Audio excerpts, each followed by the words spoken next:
Hey, pull up a chair. Let's just talk for a minute, you and me. I need to tell you something I've been holding on to for a long time. Something that I feel in my bones you'll understand. Have you ever felt it? That quiet, persistent hum deep inside you, a frequency that just doesn't seem to match the world's constant, frantic broadcast. For years, I thought that static was a sign that my own receiver was broken. It turns out, I was just tuned into a different station, a much clearer one. I want to be straight with you. You're not normal. And I need you to hear me when I say that's the best news you're going to get all day. This isn't some label from a book or a doctor's office. Think of it as a sacred password, an overdue invitation into a club you didn't even know existed. I know what it's like to walk through life feeling like you're wearing shoes on the wrong feet, navigating a world that feels alien. Like you're a visitor from another star, trying to make sense of the local customs. I know the sting of that deep, aching solitude that can hit you in the middle of a packed party, surrounded by laughter and chatter. It's a crazy feeling, isn't it? Well, I'm here to be a lighthouse in that fog. This isn't just a video, it's a signal flare, cutting through the twilight to find you and say, I see you, you're not crazy. You are not alone. If this feeling resonates, if it feels like I'm speaking a language your soul recognizes, do me a favor, drop an I'm here or a 777 in the comments. It's not for me, it's for you. It's a way of telling the universe and yourself that you're ready to acknowledge your own truth. Go ahead and subscribe, because this space right here, it's a sanctuary for the quiet ones, the deep feelers, the spiritual revolutionaries who are changing the world not with a bang, but with a profound, powerful silence. Honestly, the truth is, while I watch the world scramble for the spotlight, putting on a performance for an audience of other performers, I found my greatest strength in the art of vanishing. Not into some dark, depressive hole, but into the vibrant, luminous landscape of my own inner world. It's a place rich with color and truth. I've been to those parties, you know the ones. The air is thick with competing perfumes and the metallic tang of cheap wine. The sound is a wall of noise, laughter that sounds a little too loud, stories told with a little too much bravado. And I've stood there, a drink in my hand, watching people wear these smiles that are like masks, perfectly shaped, but with no light behind the eyes. Smiles for social media, for networking, for getting by. And in those moments, I would retreat to a quiet corner, lean against a wall, and just breathe. And in that breath, I'd find more solace, more realness, than in any of the hollow handshakes or pleasantries being exchanged. You know what I'm talking about, don't you? That obligatory hug from someone you barely know, where you can literally feel their chaotic energy trying to latch onto yours. It feels less like affection and more like an invasion. For years, I watched this frantic need to fill every second with noise, with plans, with distractions, and I felt this deep, gut-level rejection of it all. It was a revulsion I couldn't explain, a feeling that made me question my own sanity. But I've learned something incredible. That feeling, that's not the problem. That feeling is the key. And this is where it might get a little intense, my friend, because we're about to touch on a truth that has probably been a ghost in your own house for a long time. It's not that you just don't like going out. It's that the frequency of the modern world, this constant buzz of superficiality, feels physically and spiritually disgusting to you. There, I said it, disgust. It's not a judgment, it's a diagnosis of a healthy system. It's your soul's allergic reaction to a world drowning in inauthenticity. That churning in your stomach when you're forced into small talk. That's not social anxiety. It's your internal compass, your divine guidance system, screaming at you that this is not your true north. It's your spirit's immune system kicking in, telling you that you're being exposed to a poison. You're not alone in this, I promise you. There's a whole tribe of us out here, scattered like secret islands in a vast ocean, connected by this invisible current of deep knowing. We're the ones who hear, "How are you?" and feel the weight of the unspoken rule. Don't you dare tell me the truth. We're the ones who walk into a crowded mall and feel like we're wading through a thick, psychic sludge made of 1,000 anxieties and unfulfilled desires. We look at the people who hop from party to party, Their lives a blur of social engagements, and we don't feel envy. We feel a profound, almost sorrowful bewilderment. How can they run so fast, for so long, from the cavernous quiet of their own hearts? But here's the catch, and it's a big one. You have to be careful. Because the moment you give voice to this truth, the moment you say, "No thanks, I'd rather stay home with a book," the world will rush to put you in a box.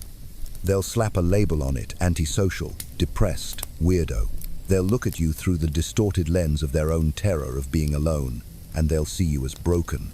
They'll try to fix you with their useless advice, empty words that fall from their mouths like dead leaves.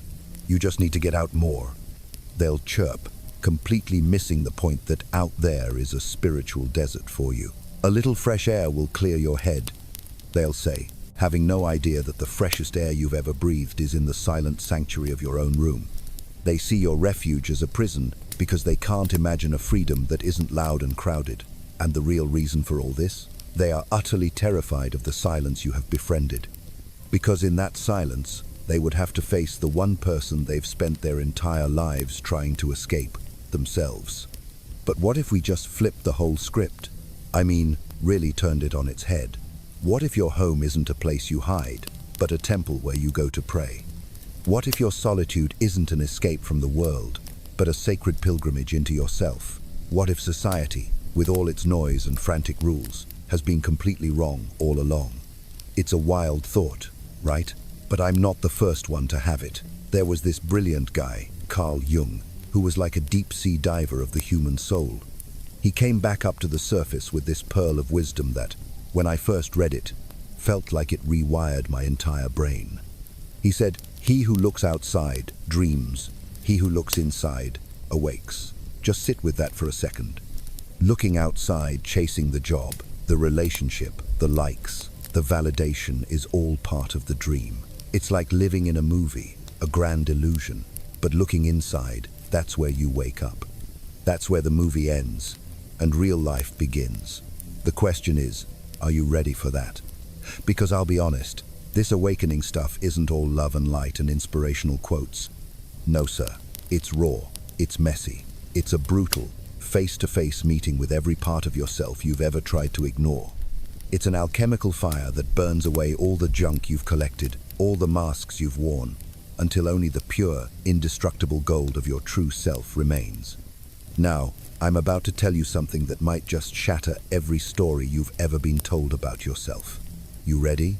You are not avoiding the world. The world is avoiding you. That's right. The world, the system, the matrix, whatever you want to call it, it recoils from your authenticity. Your quiet confidence is like a mirror, and when people look at you, they see a reflection of everything they've suppressed in themselves. It makes them deeply uncomfortable. You feel things they refuse to feel. You know things they've chosen to forget. And that, my friend, is why you feel so isolated. Because once you've tasted the pure, clean water of your own inner silence, the polluted, noisy water of the outside world just tastes like poison. And that feeling you have, that urge to protect your energy, it's not laziness or fear. It's a highly advanced spiritual survival mechanism. For you, going to a party with all its pretense is like walking through a battlefield with no armor. Every fake compliment, every hollow conversation, it leaves a tiny energetic wound. The only way to heal is to retreat, to return to your space, to your thoughts, to yourself. And here's the most mind-blowing part of all, the secret they really don't want you to know. What if this need to be alone isn't a flaw, but a sign that you're evolving? What if the ones who can't stand to be alone are the ones who are actually stuck? They are running on a hamster wheel of distraction, perpetually fleeing the deafening roar of their own inner emptiness. Jung nailed it again. He said, "Until you make the unconscious conscious, it will direct your life, and you will call it fate." Think about that. The people who are always busy, always talking, always seeking noise, they are being directed by unseen forces, by a desperate need to drown out the screams from their own inner void. For them, silence isn't peaceful, it's a terrifying mirror. But you've learned to look in that mirror. You've sat with the symphony of your own thoughts, the darkness and the light, and you've endured. And that makes you dangerous. It makes you uncontrollable. Because someone who doesn't need the world's approval cannot be manipulated by it. What you're doing isn't a retreat. It's a quantum leap in consciousness. You're on a sacred journey of individuation, the path back to your whole, authentic self. This isn't a journey you can book a ticket for. It happens in the quiet stillness of your own space, where there are no masks and no demands. And in that stillness, you found the ultimate power, self-sovereignty. I mean, who's really stronger?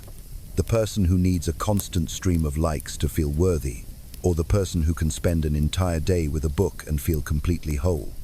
The world slaps labels on you: weird, shy, antisocial, because it's easier than admitting that you've mastered a fear that still holds them captive.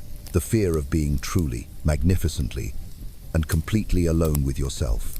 So don't ever call it escaping again. Call it what it is: purification, an energetic filter, a silent revolution.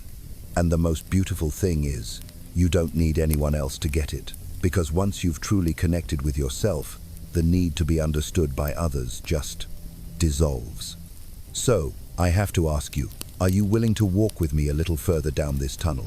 Because where we're going next, it isn't about comfort, it's about a bone-deep clarity. It's about a solitude that feels not like pain, but like peace. It's presence without an audience. It's a profound self-love that needs no outside witnesses. And when you arrive there, you'll understand with every cell in your body, you were never alone.